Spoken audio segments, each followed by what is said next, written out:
দিন দিন লোডশেডিং নিয়ে মানুষের দুর্ভোগ বেড়েই চলেছে। কি কারণ এর? কেন হঠাৎ করেই বেড়ে গেল লোডশেডিং?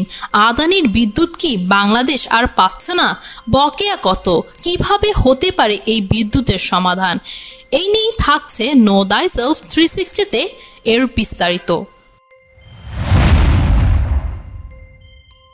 লোডশেডিং বাংলাদেশের একটি নিয়মিত সমস্যা। হাসিনা সরকার বাংলাদেশের প্রয়োজনের চেয়ে প্রায় দ্বিগুণ বিদ্যুৎ কেন্দ্র নির্মাণ করেছে, কিন্তু তারপরেও বাংলাদেশের লোডশেডিং সমস্যা দূর করা যাচ্ছে না। কেন? তা অনেকের মনেই প্রশ্ন। বিগত আওয়ামী লীগ সরকার মূলত দেশের জনগণের সুবিধার্থে বিদ্যুৎ কেন্দ্র নির্মাণ করেনি। তারা বিদ্যুৎ কেন্দ্র তৈরি করেছিল ফ্যাসিবাদী সরকারের দোসরদেরকে বিদ্যুৎ খাত উন্নয়নের নামে বিপুল পরিমাণ অর্থনৈতিক লুটপাটের সুযোগ করে দেওয়ার জন্য, যার জন্য হাজার হাজার কোটি টাকা খরচ করেও বাংলাদেশের বিদ্যুৎ সমস্যা দূর করা যায়নি এবং বিগত 16 বছর বাংলাদেশের বিদ্যুৎ খাতে ভয়াবহ লুটপাটও হয়েছে। অন্যদিকে চাহিদার মতো উৎপাদন হচ্ছে না।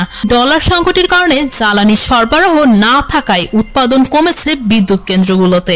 একই সাথে জ্বালানির আমদানি নির্ভর এ খাতে বেসরকারি বিদ্যুৎ কেন্দ্রগুলোর কাছে সরকারের বকেয়াও বাড়ছে।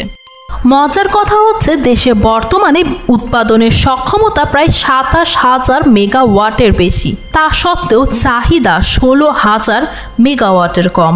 হাসিনা সরকার তার শাসনামলে জ্বালানি সরবরাহ নিশ্চিত না করে অপরিকল্পিতভাবে একের পর এক বিদ্যুৎ কেন্দ্র নির্মাণ করেছে। অনেক ক্ষেত্রে চাহিদাও বিবেচনায় নেওয়া হয়নি। শেখ হাসিনা সরকার অর্থনৈতিক যে বিপর্যয় রেখে গেছে তারই ফলশ্রুতি এই লোডশেডিং।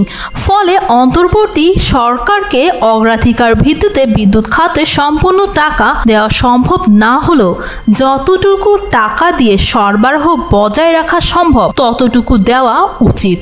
দেশের সবচেয়ে বেশি বিদ্যুৎ আসে গ্যাস ভিত্তিক বিদ্যুৎ কেন্দ্র থেকে। গ্যাস থেকে বিদ্যুৎ উৎপাদন সক্ষমতা আছে প্রায় 12,000 মেগাওয়াট। আগে 6,500 মেগাওয়াট পর্যন্ত বিদ্যুৎ উৎপাদন হয়েছে, অথচ এখন 5,000 মেগাওয়াটের বেশি বিদ্যুৎ উৎপাদন করা যাচ্ছে না। সামিটের এলএনজি টার্মিনাল গত 27 মে থেকে বন্ধ।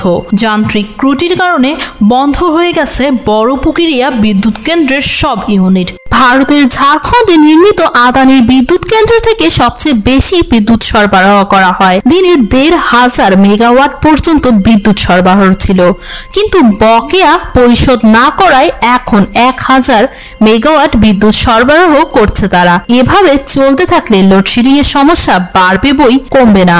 দেশের মানুষের এই চরম ভোগান্তিতে আপনার কি মতামত? কিভাবে এর সমাধান হতে পারে?